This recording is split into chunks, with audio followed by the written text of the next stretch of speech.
Alright, YouTube, I've been meaning to finish this for a while.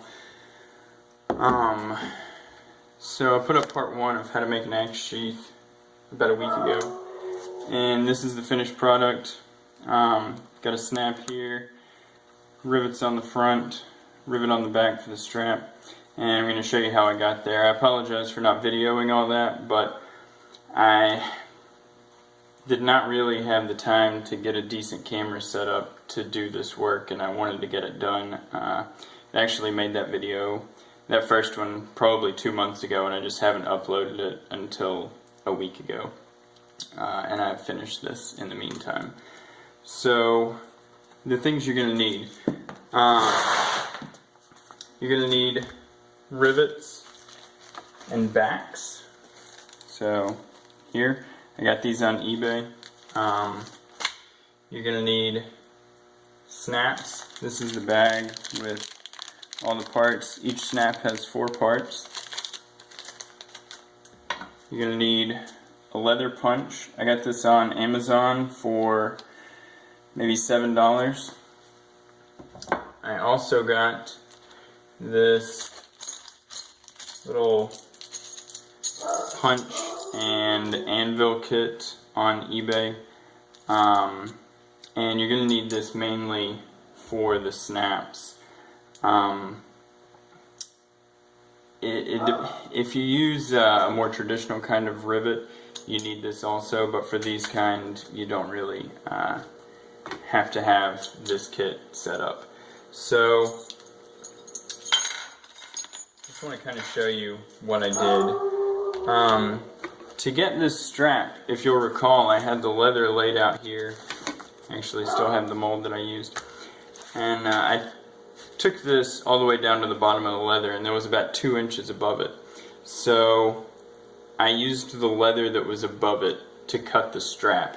And that way I was essentially taking a clean square off of the leather that I was working with. Now, there was some left here, but then if I ever decide to do another sheath, I can do it this way, and I'll use that leather as well. But that way I can get the most out of my leather. So initially, since this was just a piece of leather shaped like this, what I did was I folded it over, took my clamp, got it lined up on the front, clamped it, and then I brought all of these sides together. And I took the side that was sticking out further and I trimmed all that off so that it would be nice and even. After that, I took the clamp off, kept it folded, and then on my bench I took leather punch, put it on here, use the hammer to get it punched. Now, the reason I had it folded was I wanted to make sure that everything was lined up, and the only way you can tell that, especially on the first one, is if you've got it folded to exactly where you're going to have it. So once I got that punched, I went ahead and took this through just a little further and twisted it to scribe a mark on this rough side in here. So at that point, it's actually a lot easier to punch using these. I opened it up, lined up that scribed mark, put it in there, and punched it. I went ahead and set that rivet, and then I worked out from the center. So next, I did this one. And it gets a little trickier once you set that rivet, because at that point, all you can do is fold it. So what I did for most of these was I would punch, I'd find where I wanted it to be, punch, and then take this punch, put it through, scribe a mark, open it back up, and punch again. So I did this one, then I did this one, then this one, and then this one. And I saved this one for last because the leather is actually really tight up here. So I wanted to have everything else done, and that way it would be held in place. And even still, with how tight it is, I used the clamps to get it held exactly where I wanted it, and I used this punch again to go through, scribed it, and then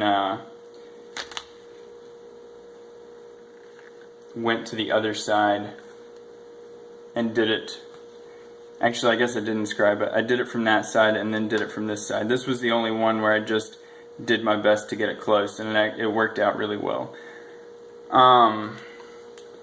So once I had that done, I got this one done, and I realized I was testing the fit on my axe. The fit is really good since I drew it out, you know, specifically for the axe, but you can't go any further than that rivet right there. You know, it would look nicer to have a rivet there, but then you can't get your axe in or out. So don't go any further than this bottom rivet right here. Otherwise, you're not going to be able to use your sheath. Or, you know, you're going to have to take that rivet out and you're just going to have a big ugly hole. As far as the snap went, I just kind of looked at it and eyeballed it, and I thought, you know, that's about where I would like that to be. So I punched that hole, and then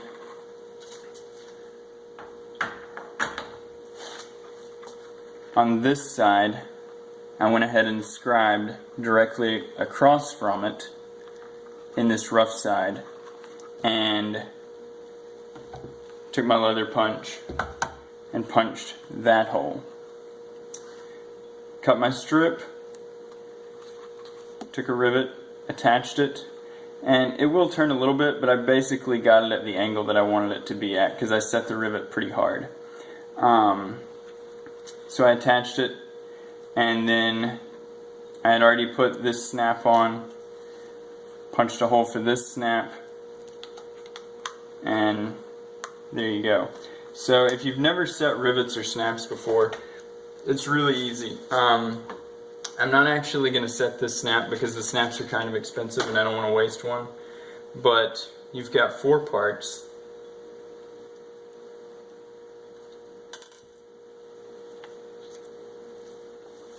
Okay. So you've got your hole punched in each part of the leather, right? You got your hole punched here, and you've got your hole punched here.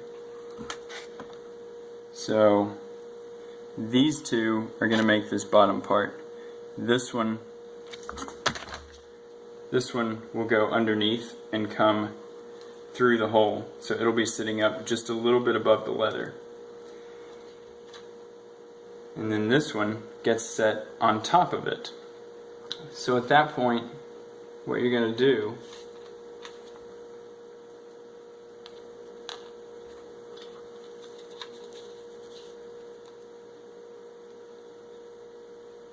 this one's actually already flared out just a little bit. I don't think I can just set it on there for demonstration. Let me get another one so that I can show you without having to sacrifice one of these. So it's going to set on there like that. Now you're going to take this, put it in that little hole. You want it sitting on a solid surface, and you're going to take your hammer, and actually I would suggest a little bit larger size, something about like this, because you don't want it, if it's too small, it'll just punch straight through there and rip that leather, or rip that metal. What you're wanting to do is just bend this down and out, so it's going to mushroom and it's going to hold these two together. So you're going to put that on there, and then in a circular motion you're going to be doing like this, hammering, and you're going to get it hammered down, and after it's hammered down it's going to look like this, and you can see where that piece of metal gets mushroomed out and it holds this piece on there. Alright, so likewise this piece will go through the hole, so it's going to be sticking up, and then you're going to slide this over top of it. like so. And whenever you're buying these snaps, they have different stud lengths. You need to know the thickness of the leather that you're going to be using so that you can get the appropriate stud length for your snaps and your rivets. So once you have these two, you're going to do the same thing. You're going to take this, and in a circular motion, you're going to go around, hammer it down, and it's going to flare it out. This one turned out kind of ugly, but it was in there securely. But it's going to flare it out and hold those two on there.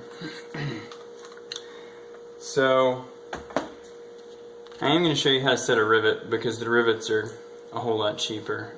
Depending on where you get these snaps are solid brass. I wanted something that I didn't have to worry about any of the metal. These rivets are also solid brass, but they're still way cheaper. I wanted something that I didn't have to worry about any of the metal scratching the axe or rusting. So since brass is softer and rust resistant, that pretty much solved that. So what I'm going to do for these two rivets, got a couple little pieces of scrap here. I'm going to take this.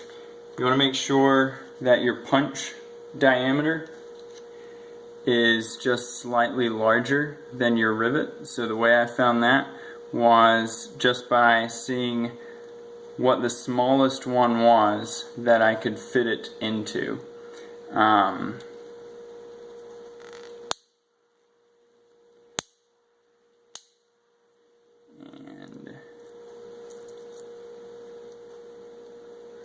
let's see, I believe it was this one. So that way you get a good secure fit. So just going to twist this on around. Also, whenever you are doing your leather punching, these punches have a brass stop right here.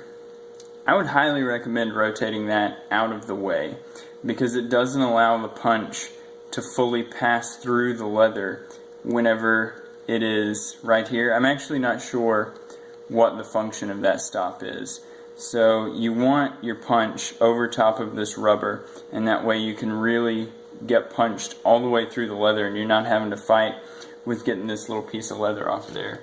So, and you're going to pull the leather off, nice hole punched, and then for your rivet backs, you're probably going to have to use a little bit larger hole, because the stud fits in there, so it's going to need a larger hole than the one you used for the stud. So we will go up one size. Be careful when you're turning this, because these are pretty sharp. Punch our hole.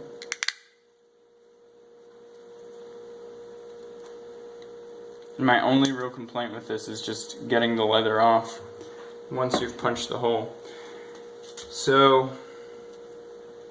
you're going to take these two pieces of leather. You're going to have your stud on the bottom. You're going to push it through the first one, and then push it through the second one. Now these studs are actually just a hair too short. You can see it pretty much comes up even with the surface of this leather. What you want is for it to stick up maybe about 1 millimeter, but these are the ones I ordered and they work. You just have to hammer it a little bit hard, but it does make for a nice secure bond. So you want to set your rivet in the appropriate sized bowl.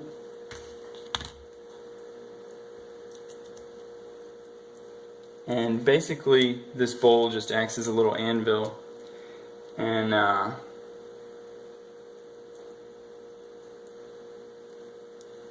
going to use another one of these.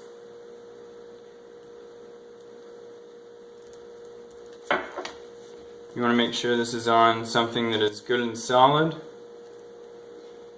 If you have an actual anvil, that would be great.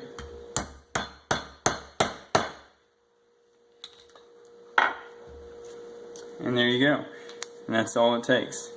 You just, a little bit of hammering, and it holds pretty tight. If you know how to sew leather, I would highly recommend stitching and then riveting. The stitching will be much, much tougher than the rivets, but unless your sheath or whatever you're using is really going to be under a lot of stress, you probably don't need to go to that length. That's just more of a quality measure. If you're gonna try to make something to sell and you want it to really be the highest quality possible, what I would recommend would be sewing along through here and then putting rivets in back here. The rivets look nice. The stitching is going to be way stronger. So that was how I did it. It really didn't take that long to do this part.